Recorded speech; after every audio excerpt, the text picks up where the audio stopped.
What's up, everybody? This is Chris Albert here, coming to you on a very early morning before I head to work at Metroflex gym, Long Beach. One of the questions that I got, and actually my intern posed it, was what are the optimal rep ranges? How many repetitions do you want to do per set to build muscle?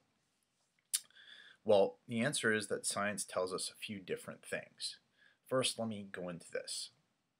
The reason why we lift weights in order to build muscle is because lifting weights causes what they call microtrauma in the muscles. That's small tears put into the muscles by lifting, significant amount of weight for significant amount of reps. Your body in turn responds to the microtrauma by increasing the use of protein broken down into peptides and amino acids to heal those cells, to heal that area.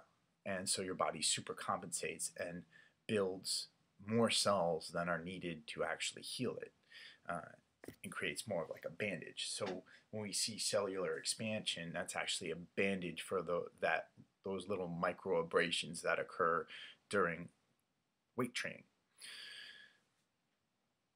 One other thing we see commonly is a lot of people, when they're trying to put on size, doing less reps and more weight. Well, I can tell you from my experience as a power lifter, working in the 2 to 3 rep range, I actually decreased in size as a power lifter. I was very, very small. My muscles shrank.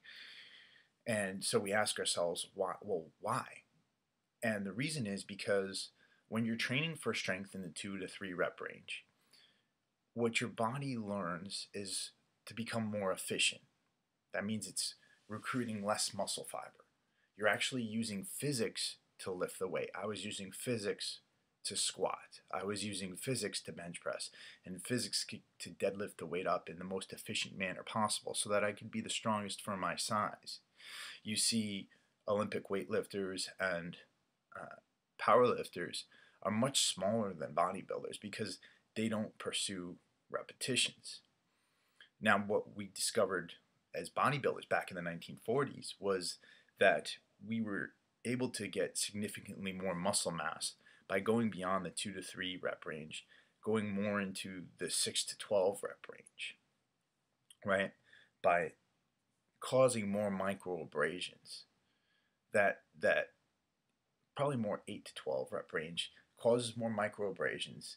It creates more opportunity for protein usage. And it actually, because there's more trauma involved, increases the other thing that causes muscular mass, which is hormone production, right? So, as I've said before, all muscular growth occurs at the cellular level. One of the things we also want to consider is the amount of blood being pushed into the muscle, right? So the other thing that's required is what they call time under tension. The more time the muscle is under tension through increased rep ranges, the more micro abrasions that occur, the more energy or the more nutritionally soaked blood that goes into the muscle, the more muscular growth that's going to occur. Now, I also believe every so often that we should go into the 20 rep range. In fact, for my legs, my rep ranges are more into the 15 and 20 range on every set. And my reasoning for that is because when I was doing the 8 to 12 rep range, my muscle fibers were not responding. It just wasn't enough. The muscle fibers down there are a lot more tight because of my powerlifting background. So I needed more blood to go into those muscles to loosen up that fascia that was surrounding the muscles and create more micro abrasions. So my advice is, on your upper body, go between the 8 to 12 to 15 rep range for hypertrophy if that's what you're looking for. If you're looking for strength, then you're looking for something completely different.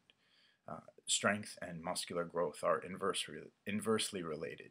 You do not need muscular growth for strength, right?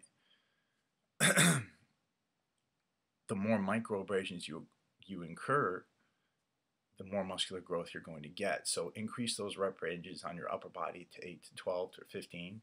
And then on your legs, I would probably go even higher. I go between 15 to 20. And my squat is much different from, my squat form is much different from when I was a powerlifter, where my squat form then was more about physics. Now it's about keeping pressure on the quads, making sure I'm getting a pump, not using as much weight, right? So check your egos at the door, go for that pump, go for that time under tension, and watch your muscles grow. This is Chris Albert. If you want me, you know where to find me. Email me for questions. Check my Facebook. Check my Instagram. Talk to you later.